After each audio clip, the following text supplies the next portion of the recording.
Está começando o Liderança Talks, o nosso talk show de entrevistas sobre liderança Lean. A cada edição, entrevistas exclusivas com líderes das maiores empresas do Brasil e do mundo. Sobre o papel da liderança para melhorar a gestão das organizações, sempre sob a ótica do sistema Lean, método de gestão originário do sistema Toyota. Uma evolução em gestão no mundo e que o Lean Institute Brasil apoia a implementação nas empresas há mais de 25 anos. Hoje, estamos aqui em nossos estúdios com o Ricardo Orefsi, Ombudsman do Itaú. Ricardo Orefsi é especialista em um assunto estratégico e fundamental numa implementação do sistema Lean, a segurança psicológica. Ele vai conversar com a gente sobre os desafios da liderança para gerar e fortalecer isso nas empresas. Vai explicar por que isso é importante quando acontecem os erros, os fracassos e os processos de inovação. E vai discutir por que a gestão não avança quando não há um ambiente de segurança psicológica. São temas muito relevantes e estratégicos, que certamente vão ajudar você a se capacitar ainda mais para crescer profissionalmente e melhorar a gestão da sua organização. Não saia daí, o Liderança Talks está só começando.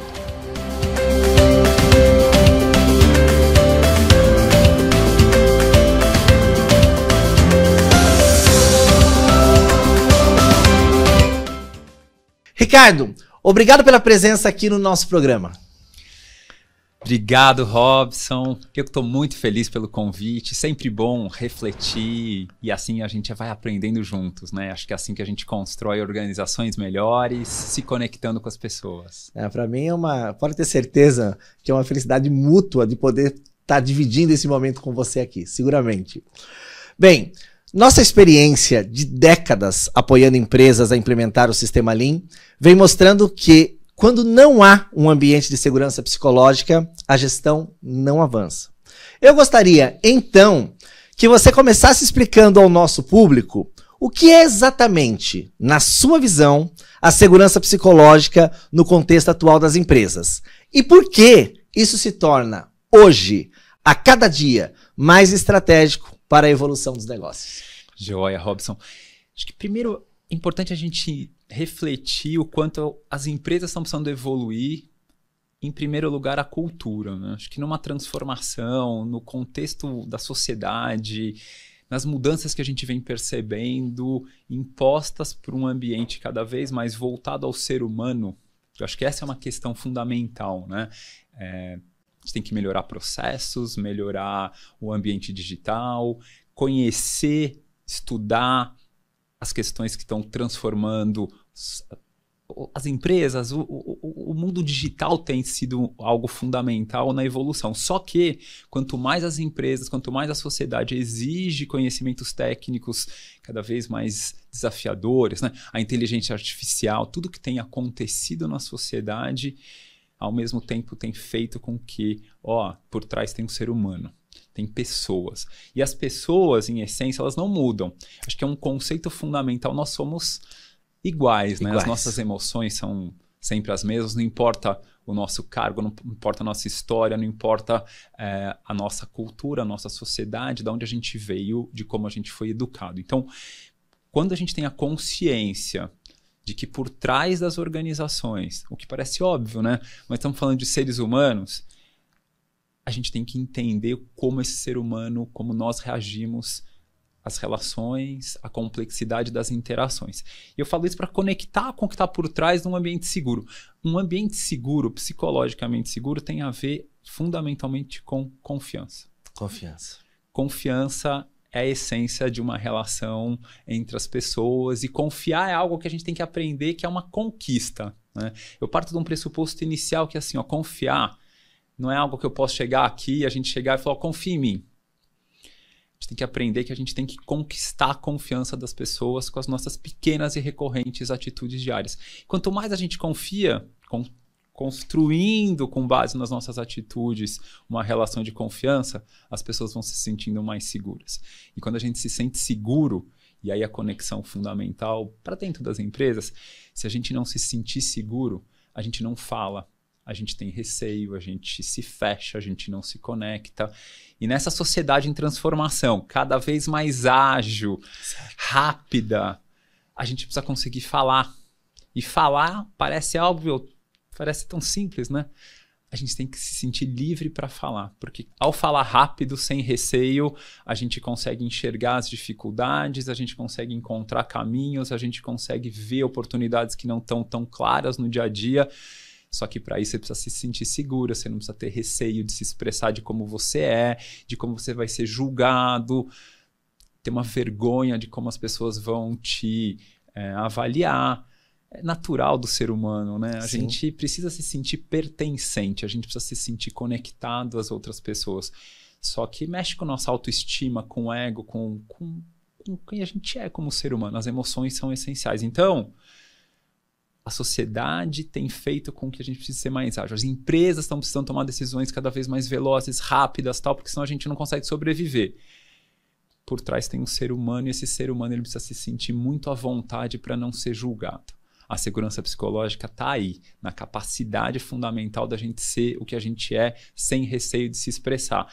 E o inverso disso é um ambiente onde estou tenso, como eu vou ser julgado, será que eu tenho que pensar em como o meu líder vai me avaliar, como meus colegas vão me avaliar, tal. E aí eu fico pensando, cuidando em cada detalhe das palavras, tal. Isso faz com que muitas vezes a gente não se expresse. Ao não se expressar, a velocidade fica diminuída, a gente fica num ambiente onde está tudo muito controlado e muitas vezes os problemas, os erros não aparecem. Então, se sentir seguro é a capacidade de se expressar e isso faz com que a gente seja mais ágil, veloz, mais lean, né? Mais conectado no ambiente fundamentalmente de transformação contínua. Né? Acho que começa legal. Por aí esse papo, essa dinâmica, o que a gente vem estudando juntos, né, Robson? Que delícia. Nos últimos anos, porque em essência a gente gosta de falar de pessoas. Exato. Eu venho aprendendo muito com você. Aliás, acho que vale a pena deixar aqui para nossa audiência que hoje o nosso papo é exatamente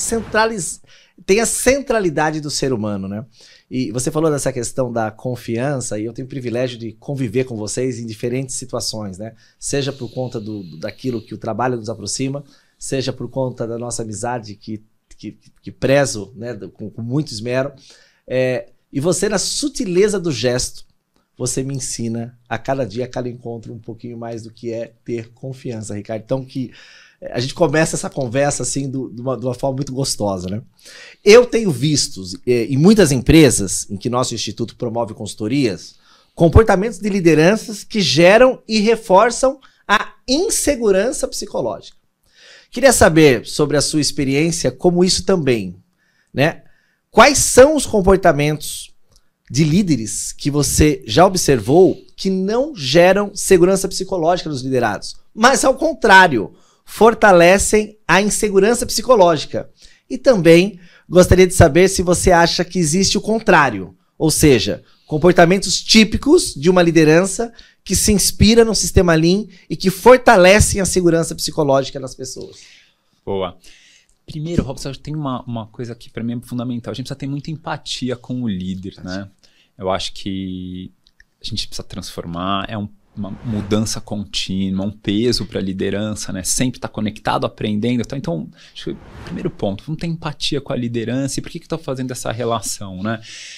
Muitas das empresas, quanto mais elas chegaram onde chegaram, então vamos falar de empresas aqui, o próprio Itaú, onde a gente está, onde a gente chegou, tem a ver com uma história, né? Estamos fazendo aqui 100 anos, mas as empresas que têm conseguido se destacar ao longo do tempo, elas chegaram aqui por mérito, por uma história, por uma maneira de fazer as coisas. Então, o líder que está nessas empresas, em geral, ele foi treinado com base numa cultura, e essa cultura, obviamente, ela vem de um passado, vem de um contexto. Então, é muito difícil em qualquer ambiente a gente precisa mudar, mas eu cheguei até aqui com base no que eu aprendi, né? Então, essa é uma dificuldade fundamental do que é um aprendizado contínuo, né? Eu cheguei até aqui, então essas são as minhas fortalezas. Exato. É assim que eu fui treinado, é assim que eu fui reconhecido.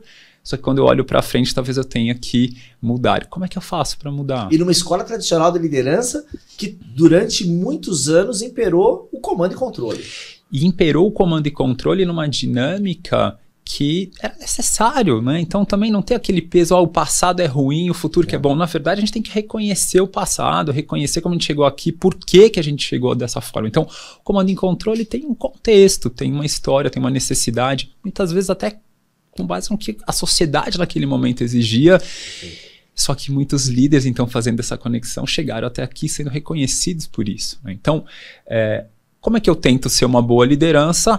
Repetindo e tentando traduzir aquilo que eu aprendi, mas além disso, eu tento ser melhor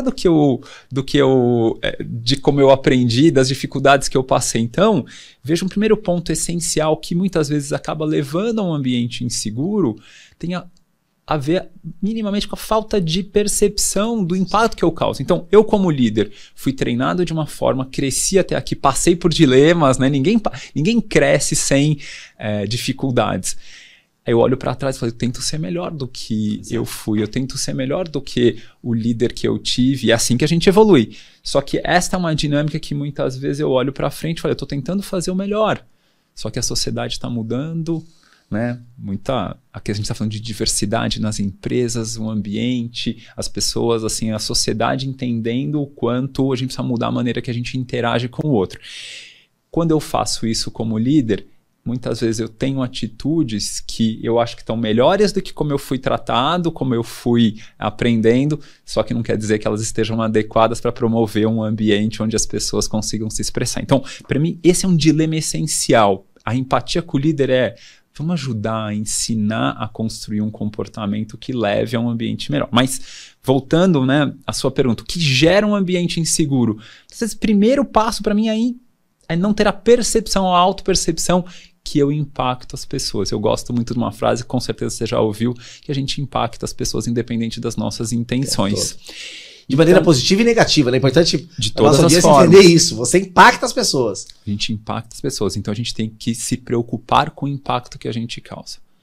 Esse é um conceito que a gente já vai trabalhar mais, mas o que faz com que a gente gere um ambiente inseguro? Muitas vezes tratando as pessoas da forma como eu fui aprendendo. Então, exigindo que as pessoas tenham uma solução, né? Então, a forma que eu reajo não verbalmente quando aparece um erro, a maneira que eu olho, a maneira que eu me expresso, a maneira que eu não me conecto, né? A maneira que eu não percebo o quanto eu deixo as pessoas mais tensas na busca de encontrar um caminho. E a gente foi treinado assim, de ser forte, resiliente, intenso. E tá tudo certo também, porque a gente precisa entender a importância da responsabilidade que a gente tem. Então, muitas vezes a gente replica comportamentos ou formas de interagir que não percebem o impacto. Como a minha intenção é boa, eu vou demonstrando para as pessoas uma maneira de gerir como eu fui treinado. E eu, muitas vezes, não percebo que isso impede com que as pessoas tirem dúvidas, gerem ou falem de dificuldades e tal. E essa tem sido uma grande dificuldade. Mostrar para o líder que construir um ambiente seguro tem a ver, primeiro passo, o primeiro passo não é não ser grosseiro, duro, tal, porque muita gente confunde o fato assim, não, eu não sou um cara rígido, duro, eu ouço as pessoas. Isto não quer dizer que você está promovendo um ambiente seguro. Não é sobre isso, né? Insegurança muitas vezes eu quero te agradar. Eu quero construir um ambiente em que eu seja reconhecido. Então, se o meu líder sempre está lá numa forma de expectativas altas, mas sem espaço para ouvir erros, sem perguntar como as pessoas estão se sentindo, sem dar oportunidades ou querer proativamente ouvir as pessoas que têm, por exemplo, performances diferentes, muitas vezes a gente não percebe que, mesmo não sendo duro, mesmo não sendo desrespeitoso, porque as pessoas confundem de novo isso, eu acabo não promovendo um ambiente seguro, e essa insegurança tem a ver muitas vezes com a simples necessidade das pessoas de quererem fazer o certo, agradar, encontrar o caminho, ter uma resposta, ter uma solução para tudo, sem compartilhar, sem aprender, sem levantar a mão para que as coisas apareçam rapidamente. Então, eu acho que tem uma essência fundamental que segurança tem a ver com que as pessoas se sintam tranquilas, conectadas, para gerar confiança. Insegurança não tem a ver com tem a ver também, né? Claro. culturas também de formas mais agressivas, intensidade, desrespeito, também gera, obviamente, um ambiente inseguro. Mas insegurança também tem a ver com as pequenas atitudes que não deixam as pessoas à vontade para serem elas mesmas. E aí que mora um desafio fundamental, né? Então, a gente tem que falar de práticas, a gente já vai falar disso. Claro, né? Claro. Mas, Ricardo, sabe que a sua brilhante resposta me fez refletir aqui num ponto, né? Que você disse, as lideranças tiveram sucesso tendo comportamentos, atitudes, práticas e interagindo com outras pessoas de uma maneira que levaram elas ao sucesso. Eu sempre me pergunto o seguinte, será que os liderados talvez fossem mais tolerantes anteriormente, coisas que talvez que hoje são inadmissíveis, num passado não tão remoto assim, as pessoas admitiam e ficavam caladas com medo? Com certeza, né? E eu falo, ó, não é só dentro das empresas fazer conexão, tem a ver com a sociedade, né? Eu gosto de fazer uma reflexão, até comerciais de televisão há 5, 10 anos atrás, a grande maioria deles não seria produzido ou replicado hoje. Por quê? Os próprios desenhos animados, né? Os desenhos animados. Tem perfeito. Coisa que você fala, meu, isso aqui eu não quero ensinar para os meus filhos. A gente foi treinado numa sociedade onde a gente confundia, por exemplo, brincar com ironias, com um olhar que está afetando o outro. Então, imagina essa sociedade que a gente foi treinado desde criança dessa forma, né? Com brincadeiras que têm impacto no outro, sem me preocupar com o quanto a pessoa está se sentindo, porque a minha intenção é boa. Então, tem uma confusão, são os nossos vieses inconscientes. Então, quando a gente volta para dentro das empresas, dado uma sociedade que está falando, a gente precisa parar de ter comentários que podem ser interpretados ou são racistas, são discriminatórios para dentro das empresas, isso também tem a ver com as interações entre pares, parceiros, mas entre líder e liderado. Né? Então, muitos desses comportamentos arraigados foram forjados num ambiente onde, é natural você entrar numa reunião e o líder vai ser duro, vai ser firme e tal, e faz parte, você tem que ser forte, resiliente. E a gente confunde, lógico que eu preciso ser forte e resiliente, lógico que a gente tem que ter coragem nas empresas, senão a gente não cresce. Exato. Mas coragem é poder admitir fraqueza, coragem é a vulnerabilidade, coragem é levantar a mão e pedir ajuda. Né? Então, uma essência, por exemplo, que a gente vem trabalhando dentro do Itaú é a capacidade das pessoas levantarem a mão e pedir ajuda. Sensacional. Né? E pedir ajuda é coragem, porque eu preciso de apoio, mas também é fundamental oferecer ajuda. Então, olha o que a gente vem falando, né? Ser um colaborador Itaú, né? A gente se chama de ituber, né? Ser ituber é ajudar e pedir ajuda. Peça ajuda, mas ofereça ajuda. Só que a gente foi treinado num ambiente onde você vai entrar num ambiente, muitas vezes as pessoas não vão nem olhar para você, não vão te cumprimentar, vão ser duras, intensas e tal. Isso era um comportamento quase esperado. E o pior desses ambientes, Robson, é que muitas vezes a gente foi se acostumando com isso. Sim. E se acostumar e nem perceber que a pessoa ou o líder está falando de uma maneira que pode estar te afetando ou te retraindo ou não te deixando seguro ou não gerando um ambiente de conexão. Sem conexão não há confiança e a confiança, de novo, é essencial para um ambiente aberto. Foi assim que nós começamos, né? Bom, eu vou trazer um pouquinho da minha experiência, né? E eu tenho também o desafio de ajudar as lideranças em diferentes organizações a perceberem, né, o quanto que elas impactam no dia a dia das pessoas. E em meus anos de consultor, eu tenho percebido muitos prejuízos que a insegurança psicológica gera nas empresas. Muitas vezes sem que elas percebam isso claramente de imediato. Na sua experiência, né, e gosto muito da frase, né, no Ombudsman, eu gosto de citá-la sempre, né? Ombudsman, pode confiar. Né? Quais os principais prejuízos que a insegurança psicológica geralmente traz para as organizações? E por que essa dificuldade em perceber mais rapidamente? Boa. Primeiro, acho que vale só, né, o Ombudsman, né? O que é o Ombudsman? Para dentro do banco do Itaú, né? Para dentro do Itaú, o Ombudsman é um canal disponível para os colaboradores, é um canal interno que a gente lida com as questões, muitas vezes, mais críticas, né? Sim, o assédio, a discriminação, a gente precisa falar disso nas empresas, né? É uma premissa básica para a gente se sentir seguro. Aqui no banco a gente fala de ética inegociável, a ética começa com as questões fundamentais, mas o Ombudsman está disponível para ajudar as pessoas. Eu gosto de falar, acima de tudo, ajudar as pessoas para lidar com as coisas mais críticas e para lidar com as pequenas coisas que impactam as relações.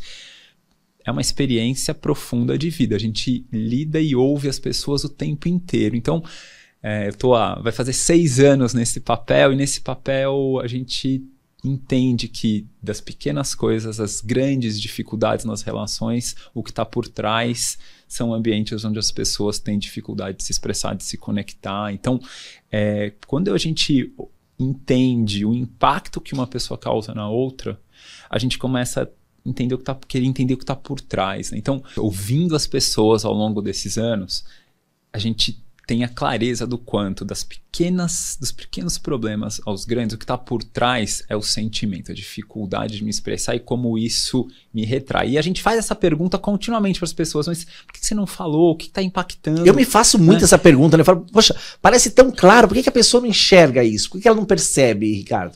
E aí eu volto à ótica assim, a gente ouve o problema impactante, mas eu tenho muita empatia com o líder também, porque, óbvio, a gente, aqui, eu lido com o problema, a gente identifica situações críticas, efetivamente ligadas a um comportamento, mas a grande maioria das pessoas não faz por mal.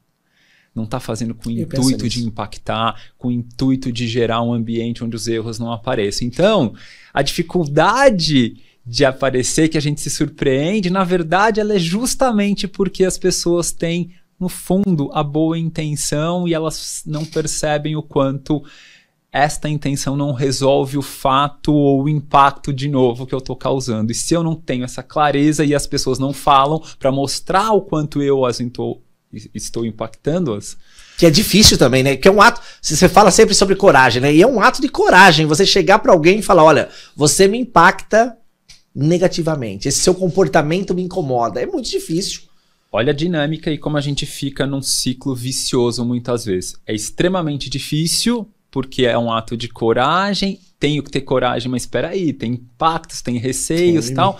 E o líder, ao não ouvir o impacto está causando, dado que ele tem boa intenção, sim, ele foi treinado de uma forma, ele continua replicando pontos e os problemas não aparecem. Então, é surpreendente, Robson, o quanto a grande maioria de situações que a gente lida, tirando as mais críticas, quando o líder é conectado ao fato do impacto que as pessoas estão sentindo, em geral ele fala, puxa, mas eu não percebi, por que ninguém falou, por que eu não consegui entender o que estava acontecendo? Aí ele se sente mal também, por que as pessoas não falaram? E a gente fala, olha, sim, a gente precisa estimular a coragem, mas a ótica por trás tem a ver com que atitudes a gente pode promover como líder que deixem as pessoas à vontade para que elas falem. Talvez uma essência, uma grande dica básica, e a gente vai falar de mais dicas, seja assim, peça feedbacks, pergunte para as pessoas sobre o impacto que você está causando continuamente, para você ter o privilégio de aprender. O maior aprendizado que a gente tem é quando a gente ouve o impacto que a gente causou, mas você vai ter o privilégio de pedir desculpas, né? É um privilégio poder pedir desculpas, é uma oportunidade profunda de aprendizado e desenvolvimento. Então, a cultura do silêncio é o que impede que os problemas apareçam. Por por má intenção? Não, por causa dessa dinâmica natural. Então, para quebrar esse ciclo, a primeira questão é a consciência do quanto essas questões, esses dilemas humanos arraigados, né, como ser humano, o que nos impacta, como a gente se sente, são fundamentais e são essenciais. Então, de novo, a gente precisa aprender sobre inteligência artificial, mas a gente precisa aprender sobre comportamento humano. Então, vamos estudar mais como comportamento humano, né? A gente está falando sobre isso, mas tem a ver com investir tempo para entender o quanto a gente pode construir atitudes rotineiras que vão virar hábitos, que vão promover um ambiente onde os problemas apareçam mais rapidamente. Porque a parte final da sua pergunta fala assim, qual o maior impacto no final de tudo isso e tal? Numa sociedade em transformação ágil, se os problemas não aparecerem rápido, a gente, no final, pode estar impactando ainda mais o cliente. A sociedade está falando mais de centralidade no cliente. A Toyota aprendeu, e a gente vem estudando, sou apaixonado pelo tema também, sobre a cultura Lean desde lá de trás, num ambiente com uma série de técnicas que foram incorporadas ao longo do tempo, mas em essência, nenhuma dessas técnicas, eu acredito, funciona sem primeiro as pessoas se sentirem seguras, para que elas se expressassem, para que elas falassem dos problemas, para que ela parasse a linha de produção sem receio de serem julgadas. Então, as atitudes primeiro têm a ver com um ambiente onde eu consigo perceber e promover um ambiente onde não tem problema me expressar e falar de problemas e erros, para evitar que o impacto no cliente seja profundo. A gente não tem mais uma possibilidade de errar com o tamanho de impacto que o cliente tenha. Não quer dizer que no passado tinha, mas um ambiente mais conectado, um ambiente digital, onde a centralidade é fundamental, Impacto aí no mar. Um grande desafio é evitar com que os erros que vão acontecer, as falhas no dia a dia, cheguem no cliente. Para isso, precisa ter uma série de processos onde as pessoas, de novo, se expressem rapidamente. Não, excelente. Eu quero chamar a atenção da nossa audiência, né? Porque você já trouxe, Ricardo, várias dicas aqui, né? E quero que a nossa audiência tome nota. Primeiro, peça feedback. Acho que esse é um ponto importante. Peça desculpas, né? Acho que esse é um ponto super importante. E Ricardo deu uma aula aqui sobre o que significa centralidade nas pessoas. Acho que esse é um ponto fundamental que eu quero destacar aqui. Nós, do Lean Institute Brasil, temos trabalhado muito para desenvolver lideranças, então essa conversa, ela, para mim, ela é sempre muito rica, muito produtiva, né?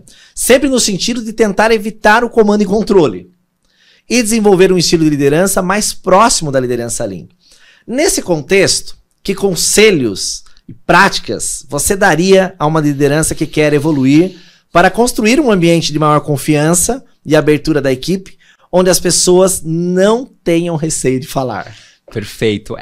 Esse para mim é o tema que eu mais tenho refletido ao longo dos últimos anos, né? A gente vem aprendendo conceitos novos, estudando, falando de segurança psicológica e tal. Mas o que a gente vê é como a gente traduz isso para o dia a dia, né? Tem muitos líderes que a gente bate papo, estão lá refletindo, entendendo a necessidade de mudar, mas falam assim, cara, eu não sei muito bem como fazer, né? E é natural. Sim. É natural do ser humano. Então, só o fato dele falar, desculpa, só o fato dele falar, eu não sei muito bem como fazer, já te deu uma abertura. Ó, lá do banco, você sabe, na nossa cultura, a gente também tem que falar do não sei, né? Não sei, falar não sei é bom. Mas é fundamental, porque cria também uma proximidade e abertura. Mas a grande questão, para mim, é como promover atitudes que permitam com que o ambiente seja seguro. E aí tem uma tese fundamental. As pessoas são diferentes, né? Sim. Não é entender que todo mundo vai ter uma capacidade de ser mais empático, conectado. Tem pessoas que são mais fechadas. Então, primeiro tem uma essência. As pessoas são diferentes, têm estilos diferentes. Não é que eu tenho que ter sempre o mesmo estilo, porque também seria uma ilusão, uma falsa crença de que teses que a gente agora a gente vai para cá e vai para lá. Não, as pessoas são diferentes. Então, quanto mais eu também reflito sobre isso, assim, as pessoas são diferentes, sim. Mas espera aí, estrategicamente, mesmo sendo diferentes, a gente pode demonstrar que repetir alguns comportamentos, atitudes, elas podem gerar o mesmo espaço seguro. Então, para isso, não dá para simplesmente a gente achar, então, de novo, que o conceito vai gerar reflexão e eu vou saber o que fazer. Porque na hora do estresse, esse é um conceito importante, né? Na hora de um problema, na hora quando acontece uma situação crítica, a gente volta a ser o que a gente é. E não tem jeito, né? A necessidade, né? Parece que expõe o pior de nós, né? O pior e o melhor, né? O pior e o melhor, as duas situações. Né? Eu estava numa competição esportiva, você sabe que eu gosto muito do esporte, sei que você também adora esporte, e numa competição esportiva, entre amigos, que não valia absolutamente nada, é apenas um momento de recreação, mas é impressionante como nesse ambiente de competitividade ali esportiva, você começa a observar comportamentos que você fala assim, nossa, eu não conhecia a pessoa desse jeito. Né? Então, você imagina isso, num momento de lazer, no dia a dia da pressão das empresas, é ainda mais difícil. Então, essa é uma ótica, né? E ainda mais como eu fui treinado. Então, o que o líder foi treinado em geral no ambiente de comando e controle é na hora do problema, ele sabe como assumir a posição de definição, de solução. Ele foi treinado assim. Então, na hora do estresse, a gente volta a uma intensidade profunda de como fazer as coisas. Bem, tem líderes que têm um jeito mais conectado, tal. Então, o que a gente vem estudando, assim, não dá para esperar que as pessoas sejam todas de um mesmo perfil. Não vai ser. Né? Porque senão eu volto à minha essência. O que a gente tem visto e tem a ver, acho que eu gosto dessa conexão, tá? que a Toyota fez? Ela construiu práticas a serem repetidas. Quando a gente pensa para o comportamento humano, por que não construir práticas ligadas ao comportamento? Me fale uma, me diga uma prática. Por exemplo, assim, verbalizar. E a gente tem feito isso, ó, em todas as suas interações. Por exemplo, parece detalhe, né? Mas os detalhes que constroem ambientes seguros. Olhe para as pessoas, invista os primeiros minutos de uma reunião para garantir que você deu bom dia, olhou no olho, verbalizou como vocês estão, a capacidade de falar como você tem se sentido, como eu posso te ajudar, né? Rotinas. Faz essa pergunta ou essa conexão na primeira semana, na segunda, na terceira, ou seja, não é algo que você faz no momento que você está tranquilo, não, é uma ótica de vou replicar comportamentos recorrentes que daqui a pouco eles vão virar hábitos. Viram hábito. Quanto mais eles virarem hábitos na hora do estresse, mesmo que eu não perceba, eu tô mantendo aquela dinâmica daquilo que é relevante. Então, vamos estudar e pensar em atitudes, cada empresa com seu contexto, com a sua forma, mas entendendo que conexão é fundamental. Ah, mas eu sou mais fechado. Não importa se é mais fechado ou não, o ser humano ele precisa do respeito e da conexão. Então, replique práticas. Comece com as pequenas atitudes, mas verbais recorrentes, né? Então, a gente vem promovendo uma série de tentativas de incorporar, a gente fala de cerimônias, né, que são atitudes recorrentes. A cerimônia, por exemplo, do não. O que é a cerimônia do não? Pode ficar curioso. Como eu posso te ajudar a escolher aquilo, eu como líder, né? Escolher e avaliar aquilo que não dá para a gente fazer. Porque a gente tem uma tendência natural das empresas, num ambiente de escassez, de pedir mais do que é possível. Exato. É natural. E o que a gente espera das pessoas? Pô, você tem que ter coragem de falar, você tem que me trazer o que não dá. Tem, mas como é difícil, né? A pessoa tá lá tentando fazer o melhor, né? Agradar o líder, entendendo que é necessário, mas obviamente não dá para fazer tudo ao mesmo tempo. Então fazer escolhas é muito difícil. Então a gente falando assim, ó, você como líder não só fale para as pessoas trazerem o que não dá para fazer, ou que tem que negociar, mesmo que seja uma negociação temporal, não dá para fazer, ou não faz sentido fazer como conceito. É hoje, não dá para fazer agora. Tem que ter um conjunto de tempo, né? Então, vamos ajudar a falar não. Olha que interessante, reunião do não. Eu, como líder, estou aqui junto para escolher o que dá ou não dá para fazer e de forma segura, isso daqui não dá para fazer agora, a gente vai fazer em tanto tempo. O líder verbaliza isso. Ele faz um disclaimer em relação. Essa é uma questão fundamental. Não adianta só falar, ó, tô disponível, me traga aquilo que você acha que não dá para fazer.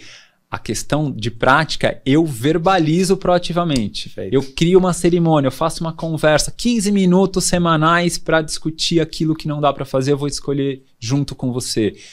15 minutos recorrentes na semana para perguntar como você tem se sentido. Fantástico. A palavra sentimento ela é fundamental. Sentimento é essencial do ser humano e é uma atitude de força, só que a gente foi treinado para deixar sentimento em casa, né? Então, olha como é uma construção. Muitas vezes envergonha falar de sentimento. Então a gente vem promovendo a prática recorrente. Verbalize. Como você está se sentindo? Como eu posso te ajudar? É incrível, Robson. Quando as primeiras interações, em geral, as pessoas que foram treinadas de forma diferente, elas até estranham. Mas o que está por trás? Ficam até desconfortáveis. Não precisa disso. Aqui a gente é forte, resiliente e tal. Segunda, terceira, quarta interação, aquilo vai se tornando mais natural e aí eu me sinto mais à vontade de falar, acho que eu estou precisando de ajuda. A gente tem vários casos e exemplos de pessoas que falam, é incrível, só na terceira, quarta interação recorrente, alguém levantou a mão e falou, acho que eu estou precisando de ajuda mesmo. Né? Então, isso tem ajudado muito a gente a demonstrar e apoiar líderes dos diversos perfis, né? Então, isso é muito interessante. Eu faço uma conexão importante com conceitos de comunicação também, Sim. né? Eu acho que tudo está por trás, no fundo, na interação humana. Então, também a gente vem estudando muito práticas de segurança psicológica respaldadas em conceitos de comunicação não violenta, empatia assertiva. Tem um livro que eu gosto muito que chama Conversas Difíceis, né? Então, como construir com base em conceitos de comunicação passos para que a minha interação com você seja uma interação onde a comunicação permita com que você se expresse, né? Então, é muito interessante vincular conceitos de comunicação não violenta com construir um ambiente seguro. E isso a gente tem tentado traduzir em passos recorrentes no dia a dia, né? A gente montou um treinamento, por exemplo, Robson, sobre como conduzir conversas difíceis. E é um treinamento com base em conceitos, mas que depois ele tem passos. Por quê? Porque na hora do estresse, na hora da dificuldade, a gente esquece muitas vezes os passos. Então, a nossa busca é assim, põe lá o checklist dos passos para cumprir, porque quando a gente cumpre os passos, mesmo que a gente esteja ali afetado por uma dificuldade, um problema, a gente garante que a gente não pule uma etapa, a gente não entenda o quanto naquele momento de estresse a gente acabou puxando para o comando e controle, né? Então, um pouco do piloto de avião, né? Um piloto de avião bom, eu gosto dessa história sempre, né? Piloto de avião bom não é o Top Gun, não, que na hora do... Né, a história do filme de super-herói, né, que é super legal, adoro os filmes, mas ele vai lá, tem uma hora, né, tira o fone e tal, mata no peito e agora... Vai. É uma ilusão isso numa sociedade efetivamente onde a gente precisa garantir cuidados e protocolos seguros, né? O piloto de avião bom, que traz a experiência para ser na hora do estresse, ele garante que ele cumpre o checklist, porque ele sabe que no momento do estresse muitas vezes ele não enxerga, ele fica enviesado tal, mas ele fala assim, eu sei que isso é o que dá certo, eu vou continuar cumprindo. Então, quando a gente consegue construir ações recorrentes sobre comportamento humano, talvez seja uma grande evolução numa ótica não só da cultura, vou voltar à Toyota, das práticas recorrentes de puxa para falar de um problema, para a linha tal. É como eu me conecto, como eu entendo que eu impacto as pessoas no não verbal, né? Então, precisa tomar cuidado com o não verbal, sem né? Dúvida. O não verbal é fundamental. Um olhar diferente, a gente sabe como já inibe as pessoas, né? Igual dentro de casa, com os filhos, né? Como se a gente gera um olhar, o filho já se retrai. E aí pode ser que ele não te conte os problemas. Exatamente.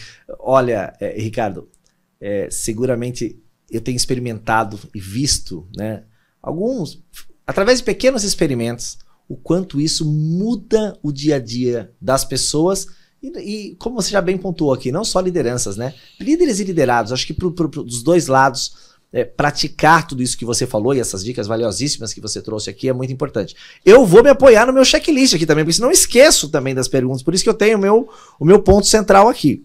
No sistema Lean, falamos muito sobre a abertura ao erro, né? Afinal de contas, um dogma para nós do Lean é que problemas são tesouros. Ou seja, que as pessoas não tenham medo de errar, inclusive para que os problemas apareçam rapidamente. Por outro lado, se as pessoas não se sentem seguras de que podem errar sem medo, os processos não melhoram. O que acha desse fenômeno e como a gente pode evoluir isso nas empresas? Conceito de segurança psicológica, né? E a gente vem estudando muito com base na doutora Amy Edmondson. Ela primeiro, é fantástica. Primeiro ela tem trabalhado isso desde 99, né? Tem todo um contexto.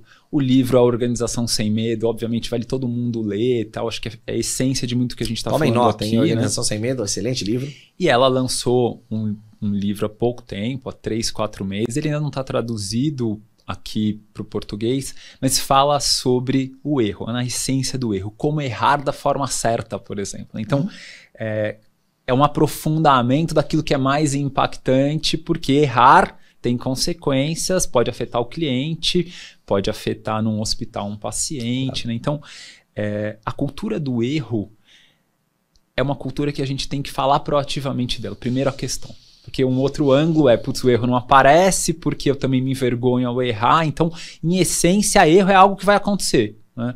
Não tem como uma empresa, uma relação entre pessoas não passar por situações de problemas e situações. Então, mas que também é muito difícil, porque desde a primeira infância, né?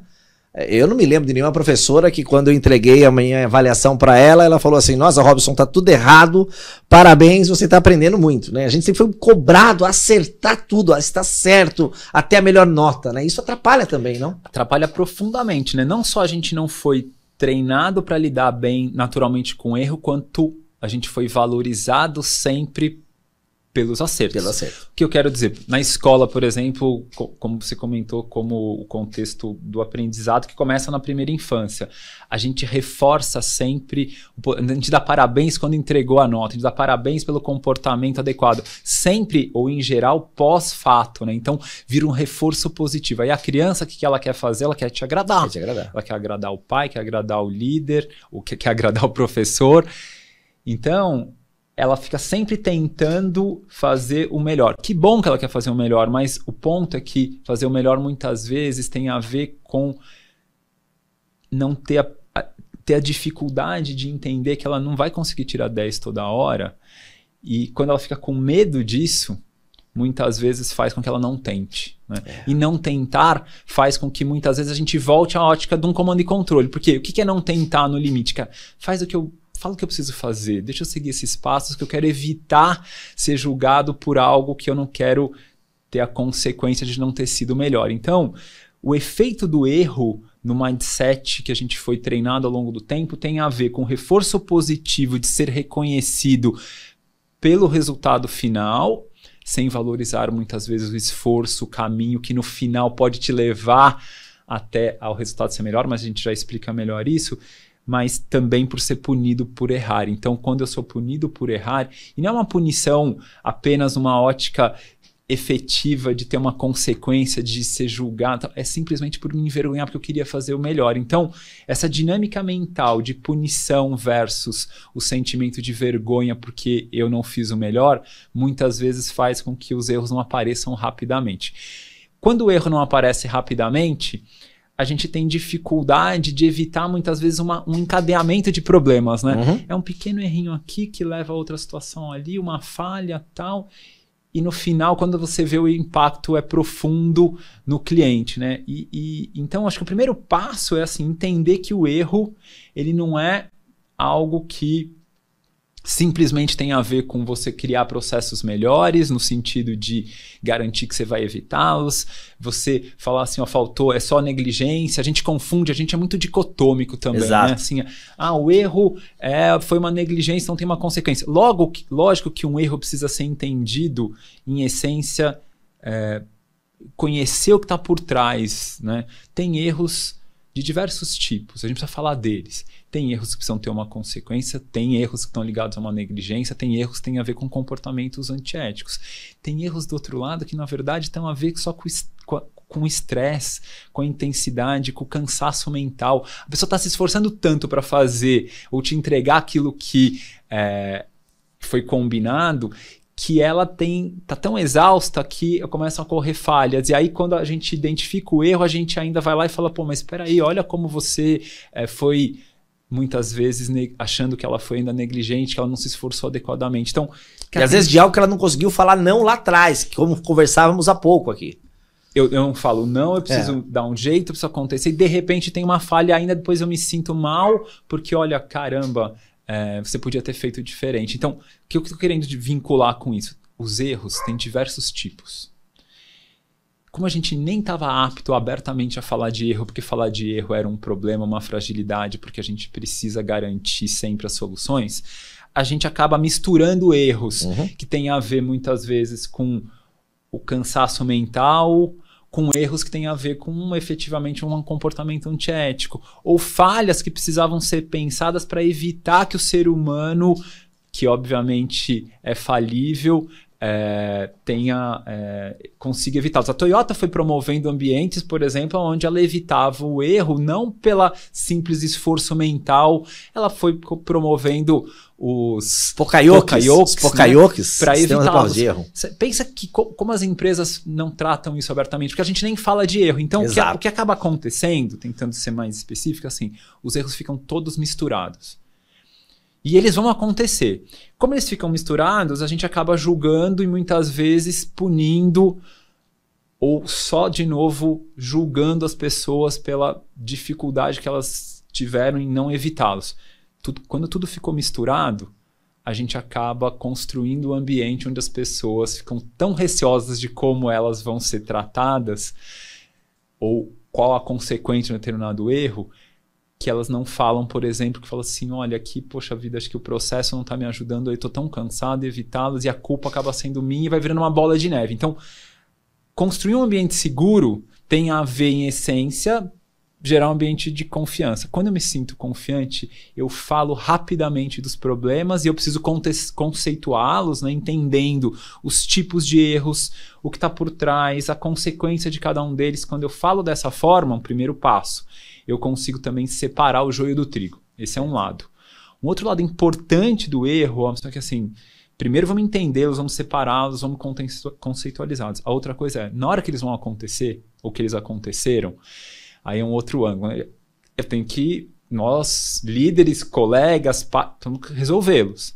A forma como a gente lida com um problema quando ele está acontecendo, ele também é essencial, né? Então, quando o erro aconteceu, a gente volta à nossa essência, a gente fica tenso, natural, tal. Se na hora que aconteceu um erro, a gente precisa encontrar um caminho que seja para evitar que ele chegue no cliente, se eu passo tensão, se eu olho de forma a gerar impacto, eu inibo ainda mais com que a solução apareça. Claro. Então, tem um lado muito importante de treinamento para as pessoas envolvidas na hora de tratar o erro, que é como respirar fundo e não criar ainda mais um sentimento, muitas vezes, de vergonha, tal, por quem está ali ou quem acabou errando. Exato. Eu falo muito assim, ó, quem errou, talvez seja a pessoa mais importante para ajudar na solução, porque ele sabe o que está por trás ou como foi. E muitas vezes a gente nem ouve essa pessoa.